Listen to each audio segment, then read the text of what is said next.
Today's knife is my very first Boker from Germany because up until this point, every Boker that I've purchased has been from their Plus line. So, let's see how truly high-end this is.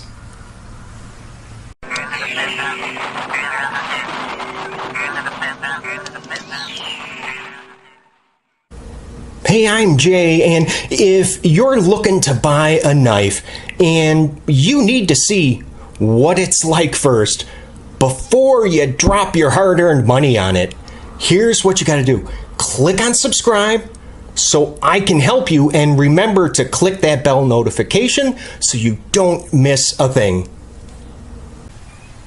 Now, all of the specs that you're currently looking at are measurements that I took myself, so those of you interested, good spot to go ahead and pause and read.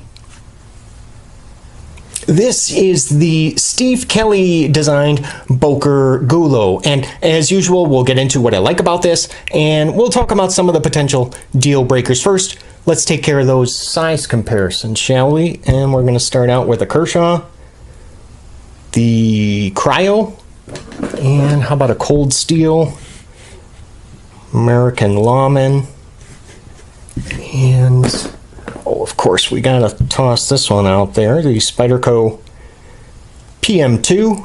And let's do one more. That should probably take care of it. And it is going to be the Benchmade Bugout. Now, I want to draw your attention to the blade shapes. They are almost identical between the Gulo and the Bugout. I mean, they even have the swedge on top in the same spot. Of course, the Gulo being having a much wider profile than the Bugout. Starting with the blade, you are looking at 3¼ inches of Böhler N690 blade steel. That it's a flat ground drop point with a very, very grainy stone wash finish. Now, the blade profile is just a nice and wide 1.17 inches with a stock thickness of 3.45 millimeters. Now, the deployment, as you can see, is accomplished with just this single repositional thumb stud. And I really like that the thumb stud is not up against the frame like a lot of frame locks do not work for us lefties, because as we're trying to push down on the thumb stud, we're also pushing down on that lock bar at the same time. Well, this is spaced out far enough that it should not be a problem. So just a nice little attention to detail that I really, really appreciate. Now, since there is no flipper, most of that sharpened edge is gonna make contact on a flat surface. And this is just a feature that you do not see in too many folders nowadays. The action is, well, it's fantastic, and that's going to be because of the ball bearing pivot and that detent. Let me flip it over. Yep, you can see I am unable to shake that blade loose. Once open, the frame locks up at about, what do you guys think, about 40%, and the blade will drop shut. Let's see.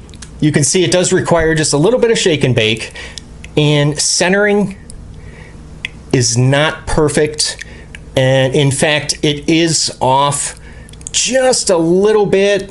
Yeah, it's off a little bit that way to the right. The G10, you can see on one side, and then a stainless steel handle scales. They are 4¼ inches in length, and I can comfortably fit all 4 of my medium-sized hand fingers with no sharp edges anywhere on this handle. The G10 does actually provide some decent traction. Now, disassembly of the Gulo is super easy. Only 2 body screws, and the pocket clip does not require removal. Always love to see that. Now, speaking of that clip, it is going to be just the one position tip up for righties. And as you can see, it is not even close to being deep carry. And as far as the amount of pocket space that this occupies, it has a closed width of 1.3 inches across and a handle thickness, it is under 1/2 inch at 0.42. Now, I want to go ahead and quickly grab the scale, and so we can see how much this is going to weigh you down. Before we weigh this, I just want to show you that the Gulo, it is open construction with just there's going to be just the 2 barrel spacers and there is like no inside skeletonization at all to relieve the weight. So let's see how that is going to affect it here.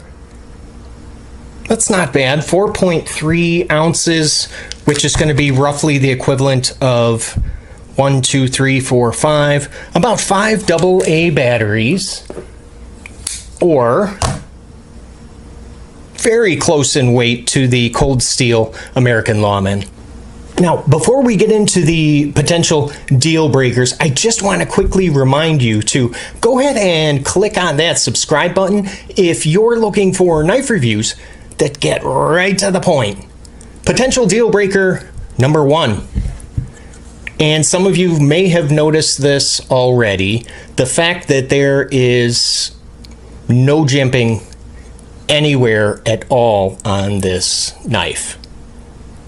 Next is going to be the over travel stop and the fact that, well, there is not one.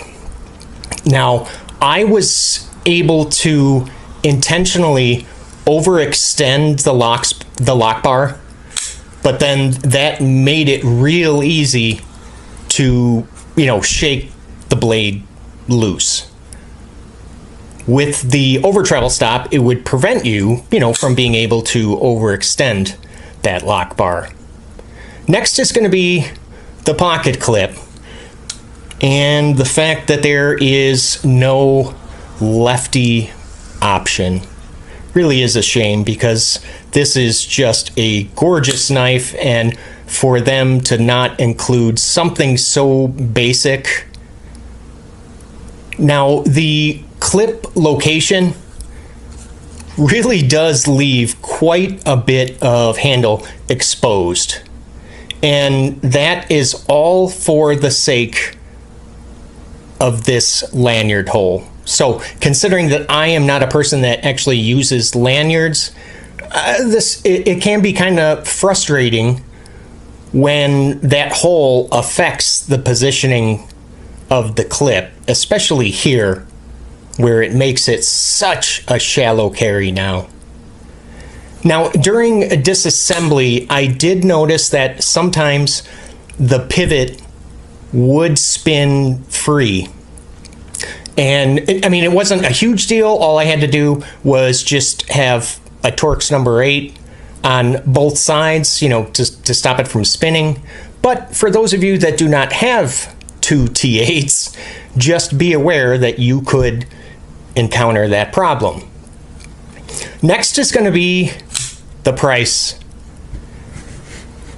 $135, I feel, is just a little bit too high for, Bowler N690 blade steel, stainless steel, and G10 scales. That's just a little high. And the last potential deal breaker, this is a big one, actually. And now if I take my index finger here and rub it on the spine of the handle, I can feel that blade. Now it's not cutting me, but still, you know, there is absolutely no excuse for this to occur. So where does that leave us with the Boker Gulo? We're going to get into that, but first I have a question that I would like to ask you guys. Now, which knife out of your collection do you absolutely love, but it required out-of-the-box adjustment to get it to the point, you know, where you fell in love with it?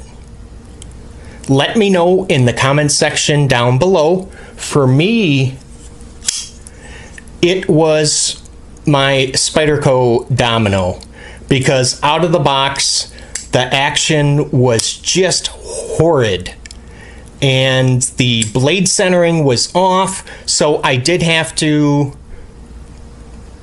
open it up, you know, take off the lock bar insert and bend out the frame lock just a little bit, cleaned it, all that kind of stuff. So it did require some work, but I was able to get it there. Let me know what knife that is for you. Now, for those of you that are not in love with this version of the Gulo, actually, Boker has you covered, because there is a much more expensive version that exists. For $300, you get full titanium 3D milled scales. You get all bronze hardware and CPM 154 blade steel. Yeah, it's lighter weight, and I will admit it does look damn handsome, but not for more than double the price of this one. That's just absolutely ridiculous. I mean, I love the shape of this blade, the overall design, and the smooth action.